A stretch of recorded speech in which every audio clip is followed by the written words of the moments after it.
from what your style that you've got at the moment, if you don't mind us asking, what type of things are you starting to identify, am I the best person in that? I'm quite surprised because I'm split down the middle of yellow and green. Right, okay. So I don't really know what personality trait is strongest. I think that's something that I've got to redo personally. I think we've just touched on this actually, because the chap at the back, he's very evenly split between a red style and a blue style, which is, I think I've tipped more towards that. I was blue and a gold when I did it many moons ago, and I'm more of a blue, and I've got some red in me now, but that's been the way that I've changed things. So we talked about what you'll probably find with a red, say, and a blue, who's pretty much equally split, is, unlike John's talked about, I don't care, as far as I'm concerned, to taking food out of my kids' mouths, I'm going to make that decision. What a blue will do is really feel that, and will really give their all to wherever it is, and they'll still then beat themselves up a little bit and not enjoy doing it and so on. But what you will find is you'll still do it, because you won't let your blue in you hold back the red from you. So I guess what's important is understand, if you are quite evenly split, great, that works, because what it means is I'm probably going to go more this way, but I'll underpin that with that bit of nurture that I've got there. But for me, it's about understanding, and sometimes when you understand yourself, you give yourself a bit of an easier ride. One of my, I guess, weaknesses could be, I could be easily upset by negative feedback or things like that. Now that I understand that, I don't actually get as upset as I used to, because by rights, I understand it about myself. So because I understand it, I expect it. And because I expect it, I don't react in the same way. So sometimes just the understanding side of things can be all you really need. Was there anybody else going to take something back from off the back of the communication? Yes? Learning about members of staff's personality. Brilliant. So how to communicate with them depending on what colour they are. Fab, yeah, brilliant. Straight to the point, if it's another red. And there's nothing wrong with saying sometimes two reds can really clash. What I think you'd think is, oh well, if you're a red, you'll communicate the same way as me, and it's fantastic. But when two reds go at it, there's absolute fireworks, which is true. That's what happens. So I think it's understanding that also, if you've got another red in your business, and what it'll probably mean is you're both driving forward, but like I say, when you go up, you still go up. And I guess it's, if you understand that, you're going to probably give each other a little bit of space rather than going at it, because you understand one's not going to give in and the other one's not going to give in. So again, just the understanding it will help you inevitably move forward. All right? The next part that we're going to move on to, and I don't know if Johnny, you're happy for us just to jump straight into this, because I think time-wise we're up against it a little bit. Your last and final part is performance management. And this is, we've talked about recruitment, we've talked about one-to-ones, we've talked about interview processes. This is kind of, I guess, the final piece in the jigsaw puzzle, which is basically, if things aren't going right and we're having one-to-ones, but actually we know something's got to change, we've given it the amount of time it requires, we've given it the amount of resources, and we now need to think about which direction that's going to go in. This is the section, this is where we end up. What is performance management? It's an action which is designed to support a change in ability or commitment. Ability, commitment, will, skill. Why is it important? It prevents the rest of the team from becoming demotivated by what is perceived to be lack of management of performance issues. It reduces the risk of absenteeism in the workplace and linked to disengagement or job dissatisfaction. There's lots of things of why it's important. I use that particular one because what you don't understand is we don't always consider, I should say, is we don't often consider the impact it has on another member of your team or on all of your team. And you will be devalued at the point that you don't manage. My son's actually going through this at school at the moment. There's a very, very, very naughty boy in his class, and he sits with Louis. And what we tend to find is the teacher's quite frightened, and I totally get it from a manager's point of view, he's quite frightened to approach this little boy because he'll probably tell him to F off, he might boot the wall, he might chuck a boot across the room. So what he does is he removes all of the other problems, split them up from that one. And Louis comes home to me frustrated, I hate my form teacher. Why? I got moved today because Ethan punched us. Right, okay, how come you got moved? Because he doesn't dare tell Ethan off. Now, you wouldn't expect that in fairness in school. You taught about a child and an adult. What that tells us is we do avoid conflict, we do go for the easier routes, but the impact there is we're a very unhappy little boy at home who doesn't like being in his form class because the teacher won't tackle the root cause, and it's making everybody else. Your work environment's no different to that. No different whatsoever. So consider the impact. If you can't do it for you, do it for the rest of your team, because it will impact the rest of your team. Key actions that contribute to performance management. Your vision, your values and your objectives. That's where you're going to start. Your recruitment process. Your training if you're a member of staff. Feedback that you get, that you give. Coaching. The personal development, the ILP. Their appraisals. Performance reviews, one-to-ones. Disciplinary action. Dismissal. This is the journey that we'll go through if you've done things right before you end up here. If you've missed certain sections of that out, you'll probably fall down somewhere down the line. Give me some reasons why people underperform. Lack of skill or a lack of will. Hey! Perfect, Judge. Shush you to jump straight in. Absolutely right. It could be used, I can't do and I won't do. With your can't do's, you'll have a capability policy. If you haven't got one, you need to get yourself one. That's what you'll manage them on. You can take them through a capability procedure based on the fact that they can't do something. Within that time, you'll be coaching them, training them so that they can do it. Ideally, they'll come out of their capability procedure, if you like. They'll come out of that with the skill set and it'll become I can do, all right? But if you can't, your capability procedure will set time frames in which how long you're going to spend doing that thing. Now, how quickly you put somebody on capability is up to you. There is no set criteria for that. It's how long you are willing to persevere. The point that I put somebody on capability is when I think, no, I've trained this out, we've talked about it, I'm not seeing a change, and it depends on the activity or the area of focus that you're talking about here. I'm going to need to put them on some kind of capability plan. Now, it could be that they haven't hit their targets for 3 months. Could be that they haven't hit the targets for 2 months. You need to show when they haven't hit the targets. It would be unfair to put somebody on capability for not hitting their targets once. If they haven't hit their targets for 2 months on a row, nothing wrong. And as well as that, you're not seeing the actions and you're not seeing the attitude, let's go down capability. It accounts for the majority of underperformance in most organisations, that they can't do something. And it's your responsibility to coach them to get to the point that they can do. By going through capability though, what it'll allow you to do is put a time frame on that. What it also does is, make no bones about it, it jolts people into, right, okay, this is serious, I really need to get better, or I probably need to ship out. And for some people, you know, it's not through lack of wanting to change. They're not right for the role. We've made a bad recruitment choice. Whatever it is, at the point you're on capability, you will have done all your training and coaching. If not, you'll find yourself in trouble. So at that point, it could just be, this is not for me, you know. I'm in a sales role and I just really struggle with your upfrontness. You've done all the training, coaching, they've observed you do it, you've done role play, it's just not sinking in. They've realised that's not the area for them. It could be that, you know, you're in an accounts department and they're chasing arrears, they hate it and they accept every excuse that's given to them, and they understand the impact of that, but they can't change it because actually it goes against their values, it goes against the communication styles. I can't be that direct with me arrears. I'm a gold and I want to nurture, and yeah, of course I'll pay you rent for you. Determine any skills gaps, that's what it'll do. It'll determine the most effective route to resolve also, and it'll apply a set of goals and a review date. We'll go through those anyway a little bit later on in the slides, but what I'll talk you through is, when you're doing capability, these are the steps that you'd need to take, alright? It's their responsibility, however, you are accountable also. When somebody's on a capability plan, you are expected to invest in them at that point. They can't do it. So if they can't do it, you wouldn't expect zero effort, energies from you and for something to change. In order for it to change, you'd expect input, yeah? I use the GROW model when I'm doing capability with people.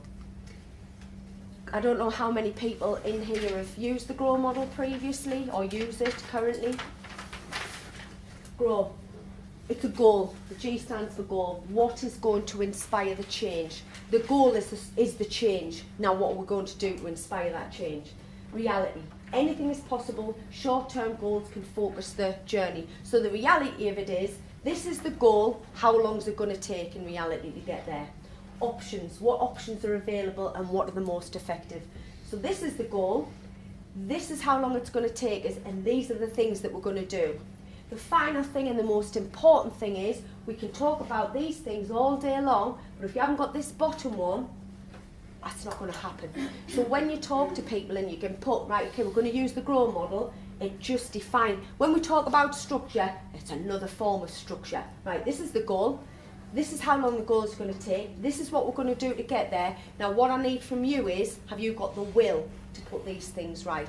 And you need to establish that very, very quickly in capability. Otherwise you're just going to go through the process for going through the process sake. Yeah?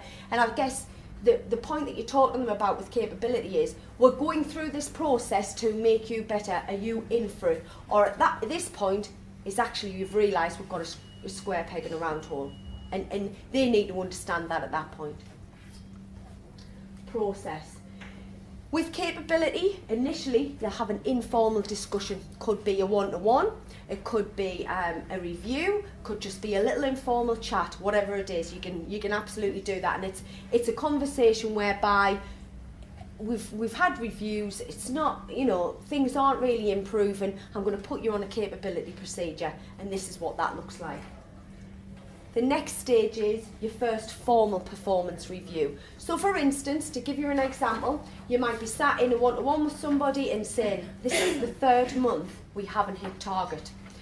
We've talked about what we're going to do, we've tried to put some actions into place, I'm still not seeing it. So unfortunately, I'm going to have to sit in a performance review. It's a review to make it better, but I'm going to have to put a time scale around it, because as a business, the reason I set your targets is so that we can survive, is so that we can grow, so I can pay wages. So I'm going to need to put a time scale on it, because we've done quite a bit of work up until this point. Something's not working. I'm going to put some structure around it in form of a capability process. Your second, that's your discussion with them. When I say informal, could be a formal setting like your one-to-one. When I say informal, you don't need representatives there, there's no takers, anything like that. It's an informal discussion in the same way you'd have in your one-to-one. So Your first, sorry? That formal performance review wouldn't be your one-to-one, you would schedule a separate Yes, meeting. and you would call it exactly that. You would invite them to your performance review in line with your capability policy. During that time, and what I wouldn't do is, if you give somebody monthly goals and they are not performing, i.e. they've never met those targets month on month, I wouldn't make, if you've put them on a capability and have had that discussion, I wouldn't make the next review a month from there. That would be frowned upon. If somebody's not managing, what you'd expect to do is meet with them in week 1, meet with them in week 2, meet with them in week 3, and meet with them in week 4. All right? And your formal review would be your one that you have basically every week, which is, right, where are we? Why are we still not hitting target? You'd have a second performance review, which could be as quick as the week after. You'd have a third performance review the week after, and you'd have a fourth and final, got third and final there. You can let somebody go with 3 meetings. The reason I generally have 4 is I would wait until the end of the month to get results, because I set monthly targets. If you wanted to, you could keep them for 3 months on capability and manage them each time, but you can let them go as quickly as that. Basically, you need 3. You need to follow this. You have informal discussion, first performance, second formal, and third formal. All right, and at that point, if they are not making the grade, you can let them go at that stage based on performance. What you tend to find is they don't stick about for that length of time. They'll make that decision on their own, because at that point they've either decided they can upskill and they're going to get better, so we'll skip some of this, or I'm not right for you and I'm not willing to sit around to do this because this is going to be awful. Yeah? Won't do's. You need a disciplinary policy. We're not managing on capability, we're managing on disciplinary. This is reflective in inappropriate decisions, actions and behaviours if you're sitting in a disciplinary. Should the person have known what would be considered the right decision? That's what you need to ask yourself as well. So when somebody, and as mad as it sounds, sometimes it can seem to you, of course you knew how to do that. This is when you don't have procedures. Of course you knew not to do that. How would I know not to do that? You're met with that. It's the most frustrating thing in the world, because they absolutely did know not to do that, unless you can make an example of it, unless you can show them where they've done it before and they've set their own expectations. If you can't do that, I didn't know how to do that, you find yourself quite quickly out of disciplinary. And it's frustrating because you know that they did, but because you weren't able to evidence it, sorry, they're back to work as smug as you like. Disciplinary action should be considered, and is it gross misconduct is something else you need to consider. Can I ask a quick question? Yes. If they do something and you then take them in, say you haven't got a written down process, and you say, okay, look, I'm going to take you aside for an informal discussion. Yeah. What you did there, I would have expected you to have known why that was wrong. Mm-hmm. Why did you do that? And they say, oh, I didn't know, there's no formal process. So, okay, that's fine. Let's write the process together. Mm-hmm. Now you understand the process. Yes. Yeah. Can we agree that you won't do that again? Mm-hmm. And then if they do that again, well, I'm sorry, but you said here. Mm-hmm. Absolutely. Yeah. When you think about it, really, that is reflective of inappropriate decisions, actions and behaviours. If you've got documentation, which you will have had, because you'll have had a one-to-one and a training session and they'll have signed it off, and actually we're still making those, they've chose not to do it, they wouldn't do it the right way despite having the training. A lot of times, you know, if I've taken somebody through disciplinary, a lot of the times in their disciplinary letter will be failure to follow a reasonable request from a manager, because within our disciplinary policy, that's one of the terms, and it's all encompassing, and you should have that in there. And it could be as simple as it's been a will, as in I won't do that. Somebody, you know, won't support a branch 6 miles down the road, won't go and help us out. What I'll find is actually they're not performing there, and we can manage them through capability. What they're also doing is just failing to follow a reasonable request from a manager. I'll go down the quickest possible route, I will, because I do not want that rod setting in, and I'm not continuing to pay you when you don't need to be paid, and I will make that decision. That's definitely where the reds come out as, you are just taking an absolute lend, I'm not allowing it, what's the quickest route I've got? Have I got something for disciplinary? Yeah, we're going to go down disciplinary. I'll never take somebody down there unless I know that I can. You do and you don't. When I'm saying I never take somebody down, you've got to do a formal investigation when you're doing a disciplinary. Sometimes something's thrown out and you think, well, I wasn't expecting that actually, and you can't. But make no bones about it, nobody likes being taken through disciplinary action. So even if you didn't get the outcome that you thought you'd get, and you know, you've been tripped up by your procedure not being there, or actually sometimes they'll just pull something out and you think, oh, wasn't expecting to say that, or whatever it is, then don't worry about it too much. Still go through the procedure. If the outcome, which we're going to talk about, one of the outcomes might be no further action because of it, it will have left a nasty taste in their mouth. They won't like it. They'll know it's a formal procedure that they've been through. It's uncomfortable. I don't know if anybody's been through disciplinaries. You have note takers, you'll adjourn meetings, you'll come back in and give decisions, and make no bones about it, it is not comfortable at all. Types of misconduct. You've got misconduct, gross misconduct. Examples of misconduct: persistent lateness, failure to follow a process or a procedure, failure to comply with industry regulations. Make sure they're documented and people are aware of them. It's all right that way, know all about the industry regulations. How do you filter that information to your staff? And make sure if you do filter the information, in some way, shape or form, it's documented. Even if you put a read receipt on an email, it's sufficient. Failing to demonstrate commitment to the role. That is misconduct at the end of the day, and we've talked about a lot of that in terms of commitment. And I think I spoke to somebody earlier on actually, and what I think we can do is as well, and sometimes you need to think about these expectations. Somebody was talking about they're on the journey, start of a journey in their new business, and they've just taken on one member of staff, and she's absolutely fantastic. And because she's fantastic, she's asked for a little bit of time off, and we've given some flexibility, and I'm going, that's brilliant, because at the moment that staff member's performing, and she's new and she's shiny, and it's brilliant. However, that might change. Now the expectation you're setting is you're completely flexible. Whenever she asks for time off, you give it. If our performance dips and you start to take away that flexibility, you know, you've set the standard, we always had that.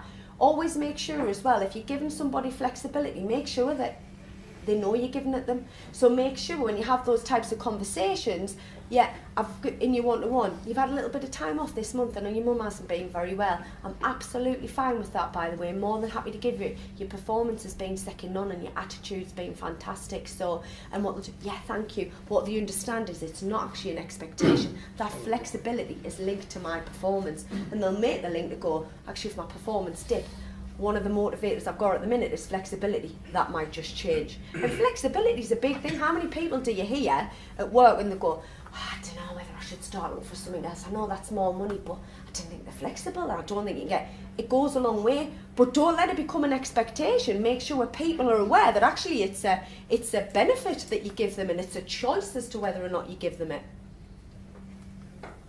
Gross misconduct, violence, theft, failure to follow a reasonable request. These two are dead obvious. This one should always be in, because if I've gone through disciplinary, quite often I've relied on this one. Gross negligence, dead easy, simple, the nicest ones to do in the awfulest possible way. The process, feedback, this is for your disciplinary. Feedback is documented, informal conversation, but then documented. A verbal warning is documented. First written warning, final written warning, dismissal. You'll notice the difference is pretty much everything that you're doing around disciplinary action is documented. I think I've put a little bit more information into your pamphlets, booklets I should say, around the process around that and things like timeframes and so on, so feel free to have a browse through that. I still to this day, ACAS is often my best friend. I often can't stand them because they're fence sitters and they'll never tell you what to do, and they'll kind of always err on the side of caution. You're like, that's unbelievable, are you trying to say they've done this, this and this and I can't do this? They won't really say yes or no, they'll just make you aware of the risks, but they are a good steer. I do use them often. I think I've put the link in there if you didn't already have it.